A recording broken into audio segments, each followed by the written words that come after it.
ಶ್ರೀಮಾತ್ರೇ ನಮಃ. ಎಲ್ಲರಿಗೂ ನಮಸ್ಕಾರ. ಇವತ್ತಿನ ವಿಡಿಯೋದಲ್ಲಿ ದೇವಿ ಭಾಗವತ ಒಂದು ದಿವ್ಯ ಶ್ಲೋಕದ ಬಗ್ಗೆ ತಿಳಿದುಕೊಳ್ಳೋಣ. ಆಪತ್ತು ಯಾವ ಬೇಕಾದರೂ ಬರಬಹುದು. ಅದನ್ನು ಪ್ರಿಡಿಕ್ಟ್ ಮಾಡಲು ಮನುಷ್ಯನ ಕೈಯಲ್ಲಿ ಸಾಧ್ಯವಿಲ್ಲ. ಹಾಗಂತ ಯಾವಾಗ ಆಪತ್ತು ಬರ್ತದೆ ಅಂತ ಭಯದಲ್ಲಿ ಬದುಕುವ ಅವಶ್ಯಕತೆ ಇಲ್ಲ. ದೇವಿ ಭಾಗವತದಲ್ಲಿ ಮಹಾ ಋಷಿಗಳು ಒಂದು ದಿವ್ಯ ಶ್ಲೋಕವನ್ನು ಹೇಳಿದ್ದಾರೆ. ಈ ಶ್ಲೋಕವನ್ನು ನಿತ್ಯ ಮನೆಯಿಂದ ಹೊರಗಡೆ ಹೋಗುವಾಗ ಪಠಿಸುವುದರಿಂದ, ಒಂದು ಬಾರಿ ಈ ಶ್ಲೋಕವನ್ನು ಪಠಿಸುವುದರಿಂದ ದುರ್ಗೆಯನ್ನು ನೆನೆದು ಗ್ರಾಮ ದೇವತೆಯನ್ನು ಸ್ಮರಣೆ ಮಾಡುವುದರಿಂದ, ಈ ಒಂದು ಶ್ಲೋಕವನ್ನು ಹೇಳುವುದರಿಂದ ನೀವು ಎಲ್ಲೇ ಇದ್ದರೂ ಕೂಡ, ಇಂತಹ ಪರಿಸ್ಥಿತಿಯಲ್ಲಿದ್ದರೂ ಕೂಡ ದೇವಿ ನಿಶ್ಚಿತವಾಗಿ ರಕ್ಷಣೆಯನ್ನು ಮಾಡುತ್ತಾಳೆ ಅಂತ ವ್ಯಾಸ ಮಹರ್ಷಿ ದೇವಿ ಭಾಗವತದಲ್ಲಿ ವರ್ಣನೆ ಮಾಡಿದ್ದಾರೆ. ಹಾಗೆ ತುಂಬ ಜನಗಳಿಗೆ ಕಳ್ಳತನ ಆಗಿರಬಹುದು, ಇನ್ನೂ ಎಷ್ಟೋ ರೀತಿಯ ಆಪತ್ತುಗಳು ಅವಕಾಶವಿರುತ್ತದೆ. ತುಂಬ ಜನ ಮನೆಯಿಂದ ಹೊರಗಡೆ ಹೋಗುವ ಮಕ್ಕಳು ಕೂಡ ಜೀವವನ್ನು ಕೈಯಲ್ಲಿ ಹಿಡಿದುಕೊಂಡು ಕೂತಿರುತ್ತಾರೆ. ಯಾವ ರೀತಿ ಆಪತ್ತು ಆಗಬಾರದು ಹಾಗೂ ಗಂಡನಿಗೆ ಯಾವುದೇ ರೀತಿ ಆಪತ್ತು ಆಗಬಾರದು ಎಂದು ಎಷ್ಟೋ ಜನ ಮಹಿಳೆಯರು ದೇವರಲ್ಲಿ ಪ್ರಾರ್ಥನೆ ಮಾಡುತ್ತಾರೆ.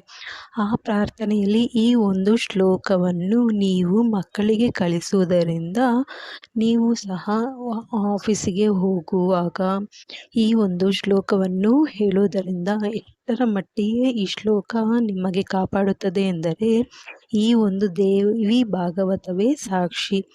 ಈ ಒಂದು ಪುರಾಣ ಕಥೆಯಲ್ಲಿ ದೇವಿ ಈ ಶ್ಲೋಕ ಬರುತ್ತದೆ. ಆ ಕಥೆಯನ್ನು ಹೇಳಬೇಕೆಂದರೆ ತುಂಬ ಸಮಯವಿಡುತ್ತದೆ. ಅದಕ್ಕಾಗಿ ಆ ಶ್ಲೋಕದ ಮಹತ್ವವನ್ನು ಮಾತ್ರ ನಿಮಗೆ ಈ ವಿಡಿಯೋದಲ್ಲಿ ತಿಳಿಸಿಕೊಡುತ್ತೇನೆ.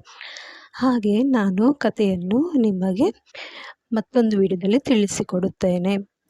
ಮಕ್ಕಳಿಗೆ ಕಲಿಸಿಕೊಡಬೇಕಾದ ಮುಖ್ಯವಾದ ಶ್ಲೋಕ ಯಾವುದು ಎಂದರೆ, ಈ ಸ್ಕೂಲಿಗೆ ಹೋಗೋ ಸಮಯದಲ್ಲಿ ಈ ಒಂದು ಶ್ಲೋಕವನ್ನು ಹೇಳಬೇಕು ಎಂದು ನೀವು ತಯಾರಿ ಮಾಡಿ. ಈ ಥರ ನೀವು ಮಾಡುವುದರಿಂದ ನೀವು ಈ ಒಂದು ಮಗುವಿನ ರಕ್ಷಣೆಯಾಗಿ ಆ ದೇವರು ಕಾಪಾಡುತ್ತಾ ಬರುತ್ತಾರೆ. ಹಾಗಾಗಿ ಈ ಒಂದು ಶ್ಲೋಕವನ್ನು ಹೇಳುವುದರಿಂದ ಮತ್ತೆ ಮನೆಗೆ ಬರುವವರೆಗೂ ರಕ್ಷಣಾ ಜವಾಬ್ದಾರಿಯಾಗಿ ಜಗನ್ಮಾತೆ ನೋಡಿಕೊಳ್ಳುತ್ತಾರೆ. ಆ ಶ್ಲೋಕ ಯಾವುದು ಎಂದು ತಿಳಿಸಿಕೊಡುತ್ತೇನೆ. ಸರ್ವದಾ ಸರ್ವದೇಶೇಷು ಪಾತು ತ್ವಾಂ ಭುವನೇಶ್ವರಿ ಮಹಾಮಾಯಾ ಜಗದ್ದಾತ್ರಿ ಸಚ್ಚಿದಾನಂದ ರೂಪಿಣಿ. ಅಂದರೆ, ಅಮ್ಮ, ನಾನು ಎಲ್ಲೇ ಇರಲಿ, ಯಾವ ದೇಶದಲ್ಲಾದರೂ ಇರಲಿ, ಯಾವಾಗಲೂ ನನ್ನನ್ನು ರಕ್ಷಿಸು ಭುವನೇಶ್ವರಿ ತಾಯಿ, ಭುವನೇಶ್ವರಿ ತಾಯಿ ಅಂತ ಈ ಒಂದು ವ್ಯಾಸ ಮಹರ್ಷಿಗಳು ವರ್ಣನೆ ಮಾಡಿದ್ದಾರೆ. ಸಮಸ್ತ ಬ್ರಹ್ಮಾಂಡದಲ್ಲಿ ತಾಯಿಯಾದ ಲಲಿತೆ ಭುವನೇಶ್ವರಿ ಸ್ವರೂಪವನ್ನು ಧ್ಯಾನ ಮಾಡುವುದರಿಂದ ಸಮಸ್ತ ಬ್ರಹ್ಮಾಂಡವನ್ನು ತಾನು ಹಿಡಿದಿಟ್ಟುಕೊಂಡಿರುವಳು. ಅವಳನ್ನು ಸ್ಮರಣೆ ಮಾಡುವುದರಿಂದ ಸರ್ವರಕ್ಷಣಾ ಶಕ್ತಿಯು ಪ್ರಕೃತಿಯಿಂದ ನಮಗೆ ಸಿಗುತ್ತದೆ. ಹಾಗಾಗಿ ಭುವನೇಶ್ವರಿಯನ್ನು ಧ್ಯಾನ ಮಾಡಬೇಕು, ಲಲಿತೆಯನ್ನು ಸ್ಮರಣೆ ಮಾಡಬೇಕು.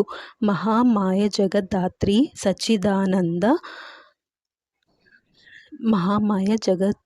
ಸಚ್ಚಿದಾನಂದ ರೂಪಿಣಿ ಅಂದರೆ ಸಮಸ್ತವನ್ನು ಜಗತ್ತನ್ನು ಸೃಷ್ಟಿಸಿ ರಕ್ಷಣೆ ಮಾಡಿರುವವಳು ಮಹಾಮಾಯಿಯವಳು. ನಮಗೆ ಆಪತ್ತು ಬರಬೇಕನ್ನುವ ಸಮಯದಲ್ಲಿ ಕೂಡ ಜಗನ್ಮಾತೆ ಯಾವುದೇ ರೀತಿಯಲ್ಲಾದರೂ ಸಂಕಟ ಬರದೇ ಇರುವ ಹಾಗೆ ಆ ತಾಯಿ ಮಾಯ ಮಾಡುತ್ತಾಳೆ. ಸಚ್ಚಿದಾನಂದ ರೂಪಿಣಿ ಅಂದರೆ ಭಗವತ ಶ್ರೀರಾಜರಾಜೇಶ್ವರಿಯಿಂದ ಈ ಒಂದು ಜಗದಂಬೆ ಸಚ್ಚಿದಾನಂದ ರೂಪಿಣಿ, ಯಾವಾಗಲೂ ನಿರ್ಮಲ ಜ್ಞಾನ ಸ್ವರೂಪಿಣಿ. ಆ ಜಗದಂಬೆ ಧ್ಯಾನ ಮಾಡುವುದರಿಂದ, ಈ ಶ್ಲೋಕವನ್ನು ಮನೆಯಿಂದ ಹೊರಗಡೆ ಹೋಗುವಾಗ ಈ ಒಂದು ಮಂತ್ರವನ್ನು ಪಠಿಸುವುದರಿಂದ ಸರ್ವದಾ ಸರ್ವಸ್ಯೇಷು ಅಂದರೆ ಎಲ್ಲ ಸಮಯದಲ್ಲೂ ಆ ತಾಯಿ ಜಗನ್ಮಾತೆ ನಮಗೆ ಕಾಪಾಡುತ್ತಾಳೆ.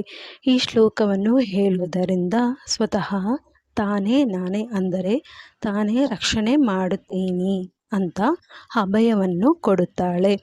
ತಪ್ಪದೇ ಈ ಒಂದು ಶ್ಲೋಕವನ್ನು ನಿತ್ಯ ಜೀವನದಲ್ಲಿ ಅಳವಡಿಸಿಕೊಂಡು ದೇವಿ ಅನುಗ್ರಹವನ್ನು ಪಡೆದು ಜೀವನದಲ್ಲಿ ರಕ್ಷಣೆಯನ್ನು ಪಡೆಯೋಣ ಅಂತ ಹೇಳಿ ಈ ಒಂದು ವಿಡಿಯೋವನ್ನು ನಾನಿಲ್ಲಿ ಮುಗಿಸ್ತಾ ಇದ್ದೀನಿ. ಸೊ ಯಾರು ಇನ್ನೂ ನನ್ನ ಚಾನಲ್ ಸಬ್ಸ್ಕ್ರೈಬ್ ಮಾಡದೆ ನೋಡ್ಕೊಳ್ತಾ ಇದ್ದೀರಾ, ಸಬ್ಸ್ಕ್ರೈಬ್ ಮಾಡ್ಕೊಳ್ಳಿ. ಹಾಗೂ ಈ ಒಂದು ವಿಡಿಯೋ ಇಷ್ಟ ಆದರೆ ಒಂದು ಲೈಕ್ ಮಾಡಿ ಹಾಗೂ ಕಮೆಂಟ್ ಮಾಡಿ.